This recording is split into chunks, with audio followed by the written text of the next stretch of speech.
Pessoal, então a gente tem aqui, por exemplo, o Plano Collor, ele caracteriza-se pelo bloqueio dos depósitos bancários e aplicações financeiras, ou seja, ele bloqueou que as pessoas pudessem retirar os seus dinheiros das poupanças e principalmente também o bloqueio de depósitos bancários e algumas aplicações financeiras, e ele também confiscou 80% do dinheiro que existia no mercado brasileiro, principalmente na poupança de algumas pessoas. Claro que a classe média foi a mais prejudicada.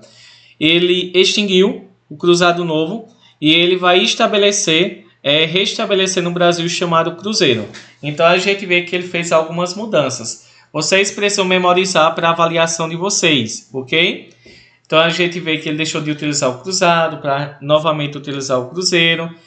Nós vamos ver que depois de prejudicar principalmente a classe média, que tinha dinheiro no banco e foi confiscado pelo governo de Collor, nós vamos observar que a classe média e também grande parte da população não é bem de vida rica do Brasil, a gente vê que a classe média e principalmente o movimento estudantil, nós vamos ver que se uniram, vários jovens formaram o movimento estudantil e esse movimento ele foi para as ruas com o rosto pintado, reivindicando e exigindo o processo de impeachment do presidente Collor. Esse movimento ele ficou conhecido como Movimento Os Caras Pintadas, exatamente por ser um movimento estudantil que reivindicava e exigiu o impeachment do presidente Collor. Nós vamos ver que Collor ele vai ser então retirado do poder. A gente vê que ele criou o Estatuto da Criança e do Adolescente e a gente vê que em 1992 Collor vai ser retirado da presidência do Brasil e vai sofrer o processo de impeachment, que é o nome que significa retirada. A gente vê que quando Collor sofreu o processo de impeachment, quem assumiu o poder foi o seu vice-presidente, que era chamado de Itamar Franco. Nós vamos ver que durante o governo de Itamar Franco, que era o vice-presidente o presidente Collor, a gente vê então, por exemplo, aí que o ministro da Fazenda durante seu governo foi Fernando Henrique Cardoso, que criou o Plano Real, que na época ele era apenas primeiro-ministro. Nós vamos ver que ele aumentou a cobrança de impostos, ele reduziu os gastos e também ele criou uma nova moeda que foi o real. Se alguma questão cair na avaliação, quem foi o presidente que criou o Plano Real? Só é vocês se lembrarem, ok? Vocês vão se lembrarem que foi o plano... O real, que é a moeda que nós utilizamos, foi criado durante o governo do presidente Itamar Franco pelo ministro da Fazenda, Fernando Henrique Cardoso. Mas foi durante o governo do presidente Itamar Franco. É necessário terem atenção. E essa moeda, ela foi muito boa para o Brasil, principalmente porque ela estabilizou a nossa economia e o Brasil teve a sua economia, vamos dizer assim, esteve menos mal, ela esteve melhorando durante esse período, principalmente pela criação do real. E a gente vê, por ter sido criado pelo ministro da Fazenda, aquele que cuida da economia, Fernando Henrique Cardoso, ele vai ser eleito presidente e ele também vai ser reeleito. Ele foi o primeiro presidente a ser reeleito no Brasil. A gente vê que o governo dele é uma representação muito grande do neoliberalismo, ou seja, do capitalismo, um país que busca cada vez mais arrecadar riqueza. A gente vê, por exemplo, que ele fez várias mudanças, reformas do Brasil, como a regulamentação do comércio exterior e venda de várias empresas do Brasil para outros países, que é a chamada privatização. Ele vai iniciar vários programas na educação, na saúde, ele vai combater a AIDS, a educação avançou e diminuiu o analfabetismo. A gente vê que houve a abertura do Brasil ao capital estrangeiro, vários países investindo na economia brasileira. Vamos ver que também houve a privatização de empresas brasileiras para diminuir gastos públicos. Ou seja, privatização quer dizer a venda. Ele vendeu várias empresas do Brasil para outros países. Essas empresas foram principalmente siderúrgicas e telecomunicações. Ele criou a lei em 1997 para reeleição. Estratégico, claro, né? E em 2000, ele criou a lei de responsabilidade fiscal. Aquele presidente que ele não arcar com, tiver, por exemplo, provocar muito desemprego, a inflação muito alta, como aconteceu com Dilma, essa lei foi criada por Fernando Henrique Cardoso, dizendo o quê? o presidente que não organizar o país, provocar uma crise na economia, ele pode ser retirado. Então, esse crime é chamado de Lei de Responsabilidade Fiscal. A gente vai observar que aqui nós temos várias empresas que foram privatizadas. O arremate, então, de mais de 19 empresas, com uma arrecadação de 5,1 bilhões de dólares. A privatização da Light, empresa do setor de eletricidade. Em 97, a Vale do Rio Doce, que foi privatizada. A privatização de vários bancos estaduais, alguns federalizados antes da venda, e o início da privatização do setor de telefonia. Houve também a privatização de empresas de energia no Rio Grande, na região sul, além de ferrovias e também rodovias na região sudeste. E em 99, a venda da Damatec, que é uma empresa no setor de informática, e do Porto de Salvador, além da CESP, que é a Companhia Elétrica do Estado de São Paulo.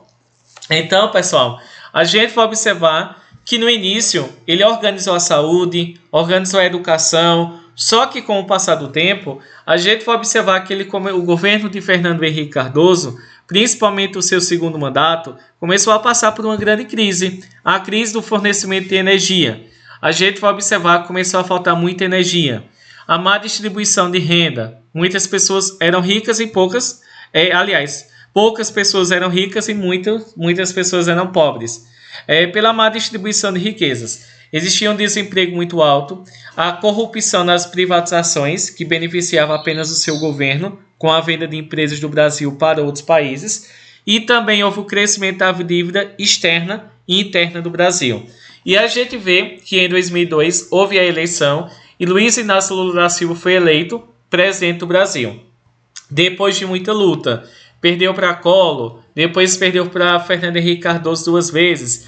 E na sua quarta tentativa a gente vê que ele vai assumir como presidente do Brasil. E a gente vê que o seu governo ficou conhecido como os programas sociais que ele criou. A gente sabe que apesar das dificuldades do PT, muitas coisas foram criadas durante o governo dele, sem sombra de dúvida. Nós vamos ver que ele criou o ProUni, Programa de Universidade para Todos.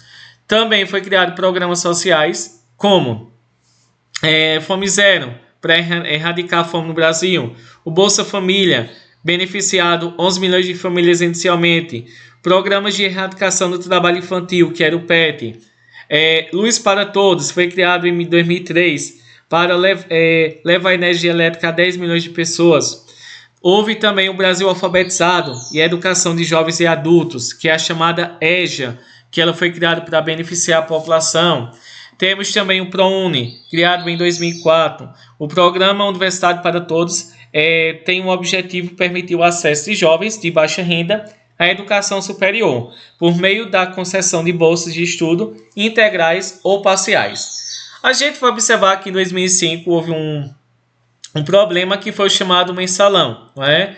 A gente vê que foi parlamentares recebia pagamentos em dinheiro em troca do apoio ao governo. A gente vê por isso que isso vai ser denunciado, porém a gente vai observar o quê?